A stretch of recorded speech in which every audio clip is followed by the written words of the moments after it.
Francisca Rojas. Fue condenada en 1892 en Necochea. Fue la primera persona en el mundo en la que se usó la detección de huellas digitales.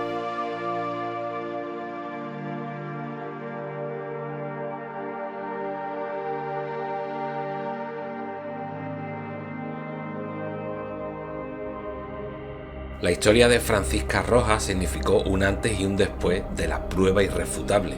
El 29 de junio de 1892, en un campo cercano a Necochea, la encontraron desmayada sobre la cama junto a los cuerpos de sus dos hijos, de 4 y 6 años. Los dos habían sido degollados. Al recuperar el conocimiento, la mujer culpó a un vecino por el doble crimen. Pero había sangre por todas partes y el asesino había dejado su huella en el marco de la puerta. Un método inédito inventado por el croata Juan Bucetich y la perspicacia que demostró el investigador que tuvo a su cargo el caso fueron las claves para descubrir la verdad detrás de los asesinatos de Ponciano y Felisa Caraballo. Su mamá los había matado y fue la primera persona en el mundo en ser condenada por las huellas digitales. Una casa en silencio, la puerta cerrada y sangre por todas partes.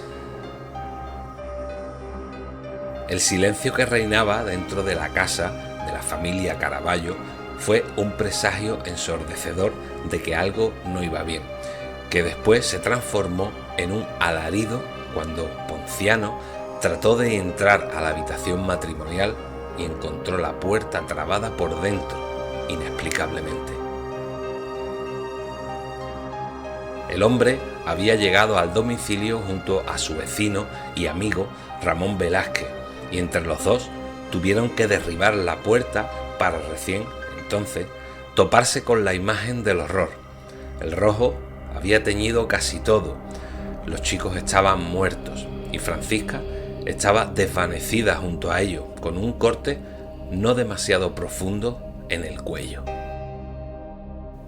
En cuanto a la mujer, que entonces tenía 26 años, recobró el conocimiento, acusó a Velázquez de haber intentado violarla y de haberla atacado a golpes con una pala, tanto a ella como a sus hijos, para llevárselos con el padre. El motivo, argumentó, era una fuerte discusión que ella había mantenido con su esposo horas antes de la supuesta agresión. Velázquez fue careado con Francisca, que se mantuvo firme en su acusación. El caso parecía cerrado y el vecino fue detenido en el campo donde trabajaba y hasta torturado delante de los cuerpos de Ponciano y Felisa, las víctimas del doble crimen. Sin embargo, el hombre no se cansaba de repetir que era inocente. El marco de la puerta pintado con sangre. Francisca gritaba a los cuatro vientos su versión de los hechos, pero el inspector que había sido asignado al caso, Eduardo Álvarez, empezó a dudar. Algunas contradicciones en la declaración de la mujer, cabos sueltos y sobre todo la ausencia total de un motivo posible que llevara a Velázquez a convertirse en el verdugo de los hijos de su amigo. La afirmación de la presunta víctima de haber sido golpeada con una pala por su vecino hasta perder el conocimiento fue uno de los detalles que llamaron la atención del investigador, ya que la herramienta apareció doblada en la escena del crimen. Cualquier golpe que la torciera, así, de esa manera, sino mucho menos, sería más que suficiente para producir la muerte instantánea, explicó en aquel momento Álvarez. Tampoco le cerraba al inspector que Velázquez hubiera actuado con un cuchillo ajeno, según la declaración de Francisca, robado de su propia cocina, y que después de cometer los crímenes lo dejara allí mismo escondido, entre las pajas del techo. El asesinato en un cuarto cerrado por dentro, que se transformaría con el tiempo en recurso típico de las novelas policíacas, puso a prueba al investigador, que finalmente reparó en una marca particular en el marco de la puerta de la habitación, pintada con sangre el asesino había dejado una huella de su mano. La huella, la condena. La marca en el marco de la puerta consideró el inspector que era demasiado pequeña para pertenecer a Velázquez. Más bien parecía la mano de una mujer. Entonces Álvarez tomó la decisión que fue una bisagra en la historia de la criminalística mundial. Desarmó la puerta, cortó el pedazo de marco donde estaba la huella y lo envió todo a La Plata para que fuera revisado por Juan Bucetich con su novedoso método dactiloscópico. El resultado del análisis del inmigrante croata fue contundente. Las huellas digitales afirmaban que la asesina de los dos chicos había sido la madre. Esta mujer denunció el hecho indicando como autor a un honrado vecino que pudo salvarse gracias a la impresión de los dedos del asesino marcadas en un marco, coincidiendo exactamente con el dibujo digital de la desnaturalizada madre.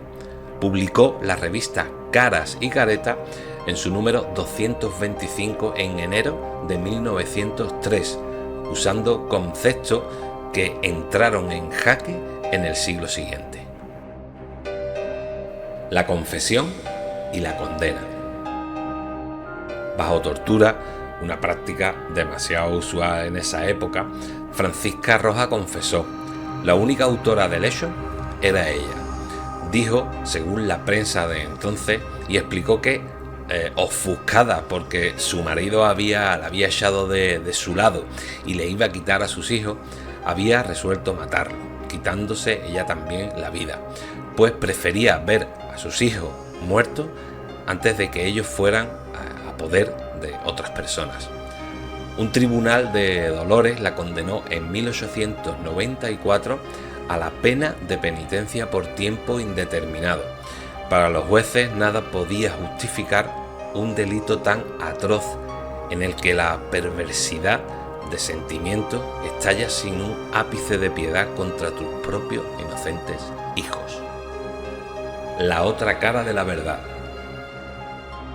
Francisca Roja fue la primera persona en el mundo en ser investigada por las huellas digitales, un sistema de identificación que había sido desarrollado en La Plata por un antropólogo croata que había llegado en barco a vivir a Buenos Aires 10 años antes del doble crimen. Esa es la historia oficial.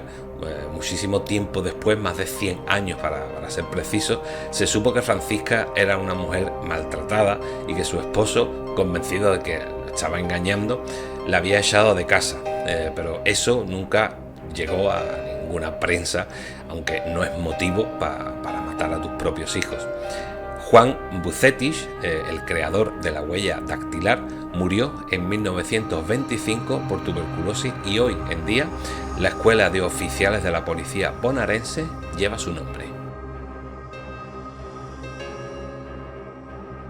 Pues hasta aquí el vídeo de hoy, espero que os haya gustado mucho. Si ha sido así, ya sabéis, dejadme un comentario haciéndomelo saber y nos vemos en el próximo vídeo.